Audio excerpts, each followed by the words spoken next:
விஜய் வீட்டுல இருந்தா, அவன் அங்க இருந்தா, இது உனக்கு தேவையா? பைவான் ரங்கநாதன் செருப்பால் அடிச்ச மாதிரி ஒரு படம். குறிப்பா அந்த பைவான் ரங்கநாதன் அண்ணன் அவர் கண்ணுல பாத்தியா?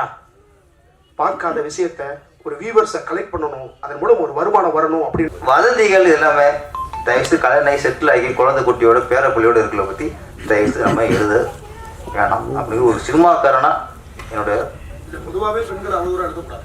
பொதுவாக சார் இன்னும் ரொம்ப ஒரே வரியில ரொம்ப சினிமாவை பத்தி ரொம்ப கேவலமா சொல்லி கொண்டிருக்காங்க. அவங்களுக்கெல்லாம் செருப்பால் அடிச்ச மாதிரியான ஒரு ஸ்கிரிப்ட் அது. அது போற போக்குல சினிமாக்காரி தானே.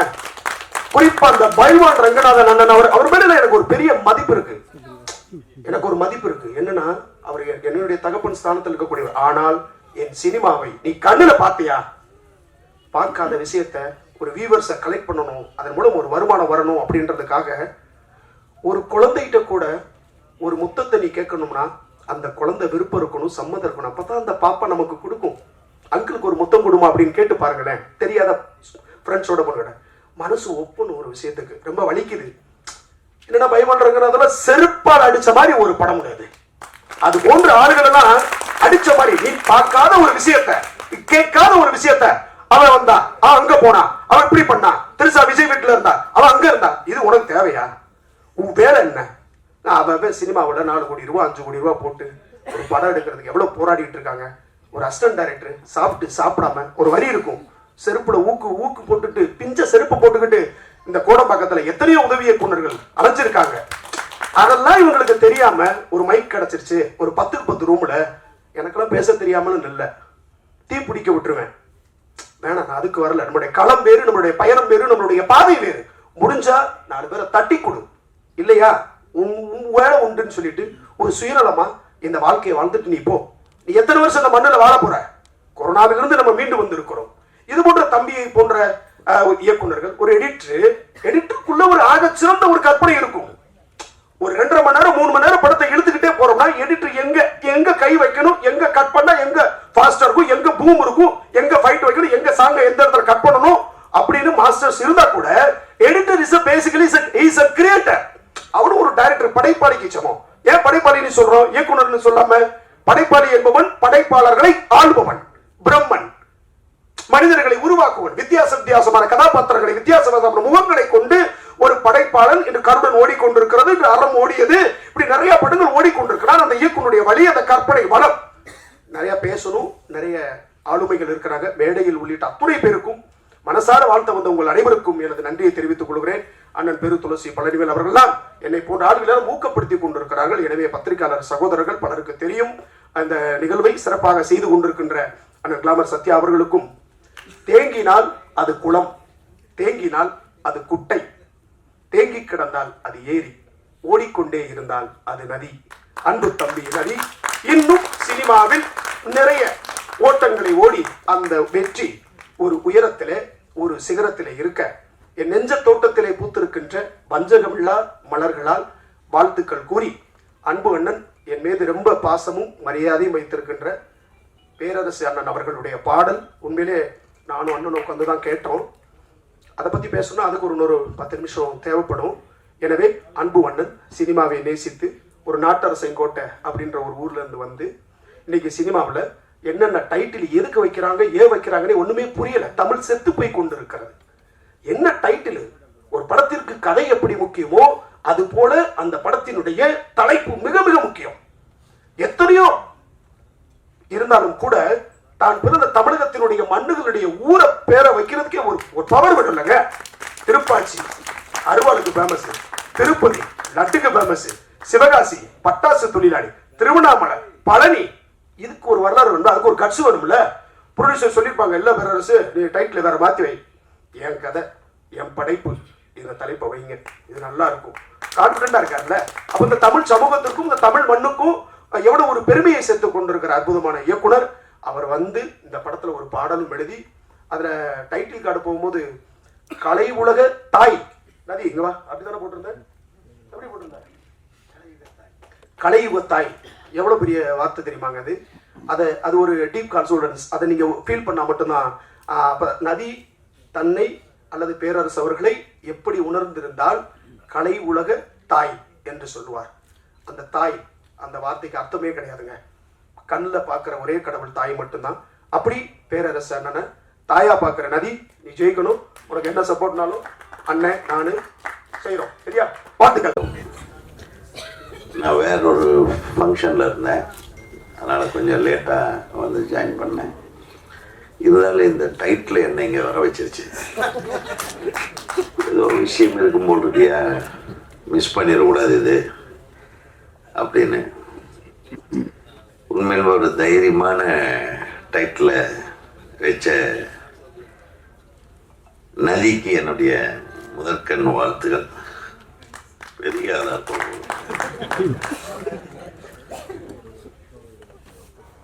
நான் இப்போ தான் அந்த மீட்டிங்கில் பேசிட்டு வந்தேன்.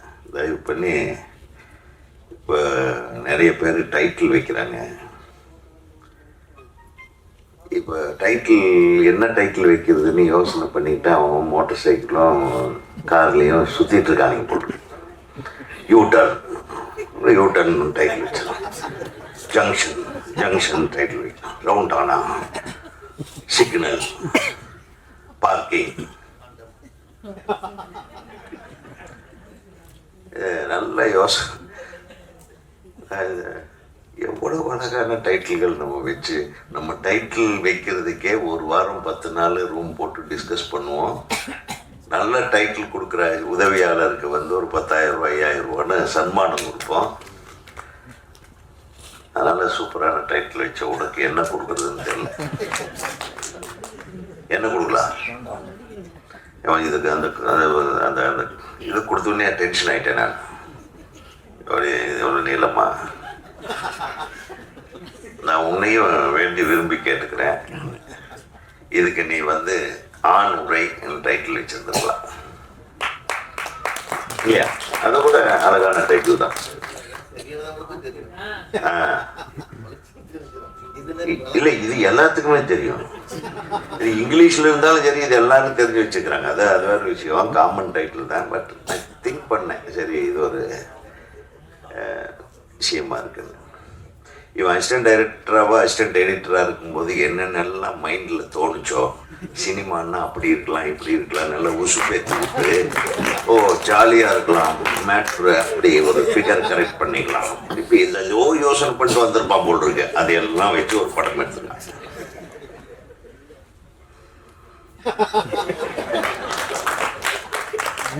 எடிட்டரா இருக்கும்போதே இப்படின்னா உண்மையில் அசிஸ்டன்ட் டைரக்டரா நம்ம பேரரசிக்கிட்ட ஒர்க் பண்ணியிருந்தா என்ன ஆயிருக்கும் அவனோட கதி. நாங்கெல்லாம் அந்த காலத்துல அசிஸ்டன்ட் டைரக்டர் 2 படத்தில் ஒர்க் பண்ணியிருக்கோம். முதல்ல ஜெமினி ஃபிலிம் சர்க்கியூட்ல நான் வேலை பார்த்தப்போ, அப்போ நம்ம அந்த அசிஸ்டன்ட்லாம் போட்டுக்கிறதா, நம்ம தான் ஃபிலிம் இன்ஸ்டியூட்லேருந்து வந்திருக்குமே அப்படின்ற ஒரு பெரிய ஒரு ஈகோ வேற. அவர் எம்டி கூப்பிட்டு கேட்குறாரு, இந்த படத்துக்கு நீங்கள் எல்லாம் அசிஸ்டன்ட் அசோசியேட் ஆகும் சார். நான் ஃபிலிம் இன்ஸ்டியூட்டில் படிச்சுட்டு வந்தேன். சரி ஏதோ ஒன்று பண்ணுங்க, ப்ரொடக்ஷன் எக்ஸிக்யூட்டிவாக போட்டிருக்கேன். ஓகே அப்படின்னு. கடைசியில் பார்த்தா அது ப்ரொடக்ஷன் மேனேஜர் வேலை. தெரியாதனமா ஜாயின் பண்ணிட்டேன். சரி பரவாயில்ல ஒன்று. ஆனால் அசிஸ்டன்ட் டைரக்டர் வேலை தான் பார்த்தேன். அதில் வந்து கல்லூரி சீக்வன்ஸ் எல்லாம் நான் கொஞ்சம் துருன்னு அப்படி இப்படி கொஞ்சம் ஸ்டைலாக பேசிக்கிட்டு கவிதைகள் எல்லாம் படிச்சுக்கிட்டு இருப்பேன். ஒரு நேதாஜி டைரக்டர் அவர் என்ன பண்ணார், உதயகுமார் நீங்கள் என்ன பண்ணுங்க, கல்லூரி சீன்ஸ்க்கு நல்ல இளம் பெண்கள் ஒரு 25 பேரை செலக்ட் பண்ணுங்க. பயங்கர ஹாப்பி ஆகிட்டேன். ஒரு வாரம் தூங்கவே இல்லை. அசிஸ்டன்ட் டைரக்டர்னா இப்படி ஒரு அசிஸ்டன்ட் டைரக்டராக விளாடு. அடுத்த நாள் மாற்றிட்டார். இல்லை அது உங்களுக்கு செட் ஆகாது, நீங்கள் எப்போ பார்த்தாலும் பொம்பளை பொண்ணு கூடவே பேசிட்டு இருக்கிறீங்க. அவங்க வந்து தான் எனக்கு, சார் வணக்கம் சார் நான் நல்லா நடிப்பேன் சார் அப்படி. ஸோ பெண்கள் எல்லாமே நம்ம கூட வந்து ஜாலியாக இருப்பாங்க. அப்போ கூட நான் ஒன்று மாதிரி தான் கொஞ்சம் யோசனை பண்ணேன். டக்குன்னு கட் பண்ணி விட்டாரு அந்த டைரக்டர். இல்லை உதாரணத்துக்கு சொல்கிறேன், இதில் பல விஷயங்கள், சந்தோஷமான விஷயங்கள். அந்த வயசு இல்லையா நம்ம வர்ற, அதாவது ஒரு தொழிலில் வந்து நம்ம வந்து கற்றுக்க வர்ற வயசு இருக்குது பாருங்க, அது வந்து ஒரு மாதிரியான ஒரு வாலிப வயசு. அப்படி இப்படி அளப்பாயிர வயசு. அந்த எண்ணங்கள்ல இந்த காண்டத்துக்கும் இதுக்கும் நடுவில் மாட்டிக்கிட்டு அந்த அளப்பாயிர வயசு, ஆனால் யதார்த்த வாழ்க்கை அப்படியே இந்த 2-3 பொண்ணுங்க ரொம்ப அழகாக நடிச்சிருந்தாங்க. சூப்பராக இந்த கேரக்டரை தாடிக்காரங்க ஹீரோ. நீ அதுக்கு வந்து இவர் ஒரு மேட்ரையே யோசனை பண்ணிட்டு இவங்க எல்லாம் ஊசி பேத்தி விட்ட கடைசியில் போய் பார்த்தா பொசுக்குன்னு இதை கட் பண்ணி இது மேக்கப் போடுறதுக்குறான்னு முடிச்சா பாருங்க. Hats off, hats off. என்னடா படம் போய் பார்க்கல, கடைசியில் வந்துட்டு இந்த படத்தை பற்றி நான் ஏற்கனவே பார்த்துட்டேன். இந்த படம் இது காண்டம்னு ஒரு பரபரப்பாக ஒரு எல்லா மனசுலையும் ஒரு கிளுகிழப்பாக இருந்தது. இந்த டைட்டில் எல்லாரும் ஒரு எதிர்பார்ப்போடு வந்திருக்கீங்க. அதனால் அரங்கம் நிறைந்த காட்சிகளாக இருக்குன்னு பார்த்தோம். அப்புறம் அது படம் பார்த்தவொடனே ஒரு சினிமாவை பேஸ் பண்ணி பண்ணியிருக்காரு. ஒரு டைரக்டர் ஒருத்தர் பேசும்போது சொன்னார், டைரக்டர் சொன்னவங்க தப்பாக நினச்சிக்க வேணாம், என்னென்னா டைரக்டர் கூப்பிட்டு அசிஸ்டன்ட் டைரக்டர் வேலை வாங்குவாங்க லொக்கேஷனில். ஒன்றா சொல்லி சொல்லி போயிட்டு வருவாங்க. அதாவது இது வேணும் அது வேணும் சொல்லும் போது தான் போய் எடுத்துகிட்டு வருவாங்க. ஆனால் சில அசிஸ்டன்ட் டைரக்டர் என்ன பண்ணுவாங்கன்னா, அடுத்து டைரக்டர் என்ன கேட்க போகிறாரு, அடுத்து இதுதான் வரும், இந்த சீன் தான் இருக்கும், இதுக்கு இந்த காஸ்டியூம் தேவைப்படுன்னா அலாட்டாக இருக்கான் பாருங்கள், விளையாட்டாக இல்லாமல் அவன் சீக்கிரம் பெரிய டைரக்டர் ஆயிடுவான். ஸோ அந்த மாதிரி இருக்கிறதுல நம்ம நதி வந்து எடிட்டராக இருந்து இப்போ டைரக்ஷன் வந்திருக்கிறாரு. நீங்கள் சொன்னதை செய்கிறது வந்து செக்கு மாடு மாதிரின்னு சொல்லுவாங்க.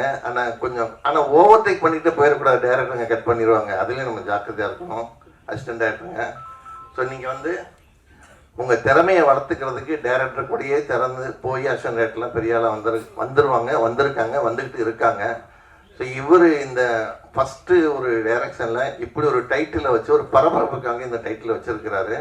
அதை கரெக்டாக அந்த காண்டம் வந்து கரெக்டாக மேக்கப்பில் வந்து யூஸ் பண்ணியிருக்கிறாரு. அதுக்கே நம்ம பாராட்டு தெரிவிக்கலாம். கற்பனை அந்த இடத்துல உடைச்சிட்டாரு அவர். ஆளாளுக்கு ஒரு கற்பனையில் இருந்தோம். அதை வந்து இதுக்கு தாண்டா அந்த காண்டம் யூஸ் ஆகுங்கிற மாதிரி கொண்டு வந்து போட்டு உடைச்சாரு. ஸோ அதுக்கு ஒரு திறமை வேணும் இல்லையா? முதல்ல ஒரு எக்ஸ்பெக்டேஷனை உருவாக்கி கொண்டு வந்து நெருக்கிறதுங்கிறது. சினிமாவுக்கு வந்து சினிமா அதாவது ஆண் பாவம்னு ஒரு படம் பாண்டியராஜன் டைரக்ட் பண்ண படம் அது. ஆக்சுவலாக அதில் சினிமா பற்றி ஒரு பாட்டு வரும், வந்தன வந்தன வந்த சனமெல்லாம் குந்தன குந்தனம், இங்கே இந்திர வந்துடும் சந்திர வந்துடும் எங்கள் சினிமா தான், என்டிஆர் எம்ஜிஆர் வந்து எங்கள் சினிமா தான், அமெரிக்காவில் ஆட்சி அமைச்சர் எங்கள் சினிமா தான். நல்ல பாட்டு இளையராஜா பாடியிருப்பார். அதுக்கப்புறம் இந்த குறும்படத்தில் சினிமாவை பற்றி உயர்வு ஒரு பாட்டு இருக்குன்னா அது பேரரசர் எழுதினார் தான். அது வந்து இசையப்பாளர் பரணி பாடியிருக்கிறாரு. அவர் பையன் மியூசிக் அமைச்சிருக்காருன்னு நினைக்கிறேன். பரணியோட பையன் தான் மியூசிக் அமைச்சிருக்கிறாரு. ஆனால் காண்டம் வச்சிருக்காப்புலே மக்கள் வேற மாதிரி நடிச்சிருவாங்களே. அது தெண்டம் வச்சு நான் சொல்லி பார்த்தேன். நம்ம வந்து அவருடைய அவர் படைப்புக்கு தலைப்பு வைக்கிறது அவருடைய பொறுப்பு, கடமை, அவர் விருப்பம். ஆமாம் ஆமாம் சொல்லி பார்த்தேன். எப்படிப்பா யாராவது கூப்பிடும்போது என்ன சொல்லி கூப்பிடுறது? காண்டம். ஆமாம். அப்போ காண்டம் குறும்புனால சொல்லும்போதே மாதிரியா இருக்கும்னு நினச்சேன். ஆனால் அவர் தெளிவான நான் ஒத்துந்தே வரமாக இருக்கேன். தலைவரும் வரமாக இருக்காரு, இவரும் வரமாக இருக்காரு. இந்த மாதிரி டைட்டில் வச்சாதான் ஒரு கவனம் வரும். ஆமாம் அவன் காணும் டைட்டில் வச்சுருக்காங்களே அப்படின்னா இன்னொரு ஃபங்க்ஷன் இருக்கும்போது நினப்பு இங்கே இருக்கவருக்கு நம்ம எஜமானுக்கு சொல்லுங்க எஜமா மாதிரி அவருக்கு இங்கே ஞாபகம் வந்துருக்கு. என்னடா காண்டம் வச்சாங்க, என்ன கதையாக இருக்கும், என்ன சொல்ல வராங்க அப்படின்னா ஒரு எஜமானையே இழுத்து கொண்டு வந்திருக்குன்னா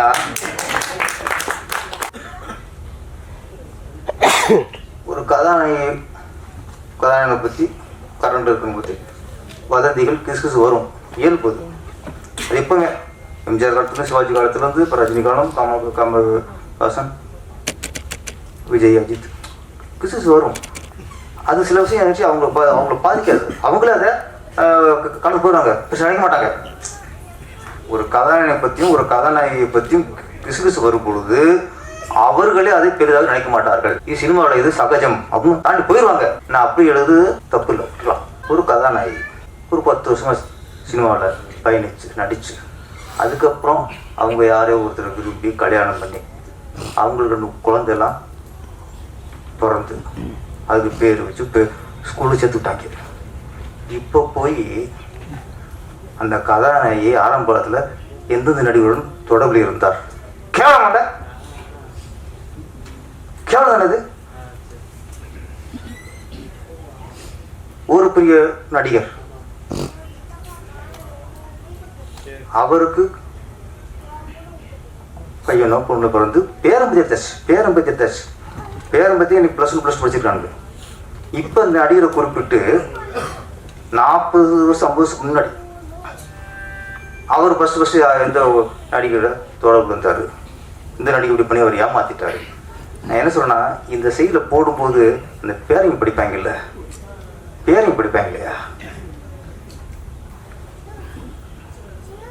பொண்ணுங்க ஒரு அம்மாவை பற்றி எழுதும்போது நீங்கள் பொண்ணுக்கு 10 வயசு 12 வயசு இருக்குது. நம்ம அம்மாவை பற்றி இப்போ இப்படிலாம் அம்மா இருந்திருக்கு அப்படின்னா அந்த பொண்ணு இன்னைக்கு மீடியாவில் எப்படி இருக்கு இன்னைக்கு எல்லாம் பார்க்குறோம். மற்ற செல்லுலேருந்து எல்லாரும் பார்க்குறாங்கல்ல. அப்போ அந்த ஒரு நடிகை பற்றி கல்யாணம் ஆகி குழந்தைங்களோட நடிகை பற்றி யூடியூப்ல போடும்போது அதை அந்த பசங்களுக்கு அந்த நடிகரோட குழந்தைகளை பார்க்குங்கிறது நமக்கு மைண்டு வேணாமா? தாத்தாங்க பேரம்பா நடிகரை பற்றி இப்போ எழுதும்போது பேரன் பாப்பான்னு தெரிய வேணாமா? இது நாட்டுக்கு ரொம்ப அவசியமா? இது என்ன சொல்ல வரிய?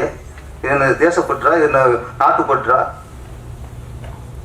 சினிமாவில் அப்பவும் சொல்கிறேன், கருத்து நடிகர் இருக்காங்க, இப்போ எழுதுங்க, குழப்பம் நடத்துங்கலாம், பிரச்சனை இல்லை.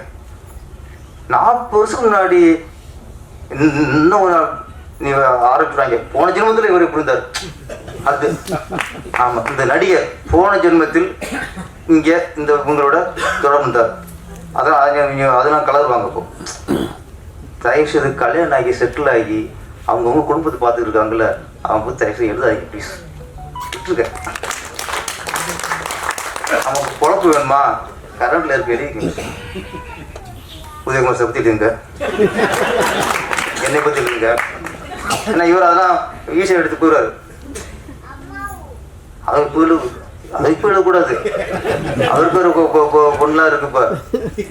இப்போ கரண்ட்ல ஒரு நடிகர்களை பற்றி டேரக்டரை பற்றி லோகேஷை பற்றி எழுதுங்க. அவரும் கல்யாணம் ஆச்சுல, எல்லாம் கல்யாணம் நம்ம தான் 10 கல்யாணம் ஆச்சு.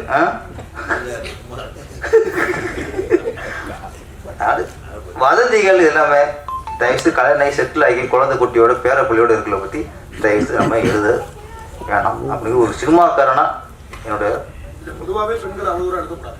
பொதுவாக இது நான் ஒரு சாய்ஸ். ஏன்னா அப்படி முழுசாக தின்னு மாட்டாங்கல்ல, கொஞ்சம் வந்துக்குவோம். ஏன்னா ஒரு நாள் ஃபுல்லாக அடிக்கிறவனை அப்புறம் ஆப் அடிக்க வச்சு அப்புறம் குவார்ட் அடிக்க வச்சு அதுக்கப்புறம் கொஞ்சமாக திருத்துவோம். அது மாதிரி இது கொஞ்சம் பார்த்துக்கணும். அது வந்து ரொம்ப அவங்களோட இல்லாமல் அவங்க சந்ததிகள்லாம் பாதிக்கப்படும். ஒரு சின்ன விஷயம் சொல்லிடுறேன், ஏன்னா பேசணும் வந்தாச்சு. இப்போ அந்த நடிகையோட பொண்ணு அது ஸ்கூலுக்கு போகுதுல, அது ஃப்ரெண்ட்ஸ் இருப்பாங்கல்ல, நடிகை பற்றி எழுதும்போது அந்த குழந்தையோட ஃப்ரெண்ட்ஸும் பார்ப்பாங்களா சார்? பார்ப்பாங்கல்ல, அந்த நிலையில யோசிப்பாங்க சார் ப்ளீஸ். அப்போ யார் பாதிக்குது? அந்த குழந்தை, அந்த ஃப்ரெண்ட்ஸ் வந்து நாளைக்கு பிடிச்சி கட் பண்ணுங்க மாமா அப்படியா அப்படின்ட்டு சந்ததி ஏன் கெடுக்கிறிய? அதுலேயும் விஷத்தை பாய்ச்சிருங்க. ஏன்னா இந்த படத்தை கதை அப்படி. சினிமான்னா சொல்லுவான், சினிமா எல்லாம் கிடைக்கும், ஈஸியாக கிடைக்கும், அது கிடைக்கும், பொண்ணுங்க அப்படி இருப்பாங்க. அவங்க ஒழுங்காத்தான் இருந்தாங்க. ஹீரோ ஃபர்ஸ்ட் நவராத்திரி சிவாஜி கணேசன் நடிக்கிறான். 3 கட்டப்பு 4 கட்டப்பு ஒவ்வொன்றும் ஒரு டிஃப்ரெண்ட்டு. நல்லா தான் இருந்தாங்க. இவங்க புஷ்பேத்தி சினிமா அப்படின்னா அவங்களுக்கு ஆசை வந்துருச்சு. ஓகே, தனியாக பண்ண மாட்டோன்னா அதுதான் மணிக்கு நினச்சிக்கிருக்காப்புல. அது இல்லை. சினிமாவில் சொற்போசுறேன், ஆண்களை விட பெண்கள் சினிமாவில் ரொம்ப நேர்த்தியாக, ரொம்ப நேர்மையாக, ரொம்ப பொறுப்பாக பண்ணுறாங்க.